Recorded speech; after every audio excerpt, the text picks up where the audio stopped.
এই মুহূর্তে সুদীপ বাবুর গলায় দড়ি দিয়ে ঝুলা উচিত।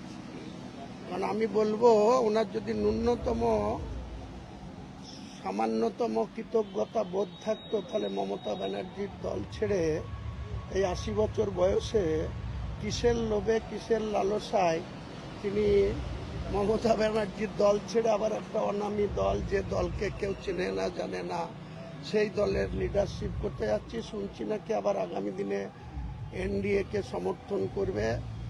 এক পা গঙ্গায় আর এক পায়ে ডাঙ্গায় সে আবার কেন্দ্রের মন্ত্রী হবে। ওর থেকে ওকে বট গাছ দেখে গলায় দড়ি দেওয়া উচিত।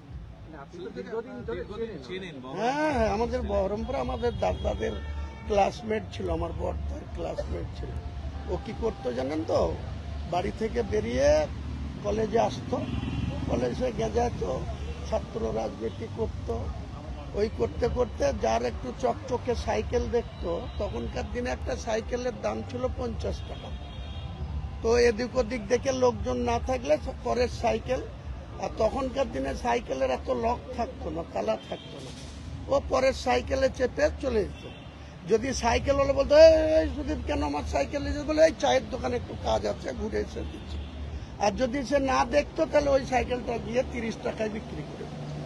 এর জন্য অফিসিয়ালি সুদীপ বন্দ্যোপাধ্যায়ের মুর্শিদাবাদে একটা নাম আছে, সুদীপ বন্দ্যোপাধ্যায় সাইকেল চোর। এটা আমি আপনাকে জোরের সাথে বলছি। ওর যদি হিম্মত থাকে, তাহলে মুর্শিদাবাদের মাটিতে গিয়ে আমার বিরুদ্ধে বলবে, আর আমি প্রমাণ করে দেব। কারণ যাদের সাইকেল চুরি করেছে তারা অধিকাংশ, ওর বয়স 80 হয়ে গেছে, তাদেরও সেই সময় 80 হয়ে গেছে, কেউ পৃথিবী ছেড়ে চলে গেছে, কেউ আছে, তাদের তো ছেলে বা নাতি নাতনিরা আছে, তাদেরকে বললেই বলবে যে আমার দাদুর সাইকেল চুরি করেছে।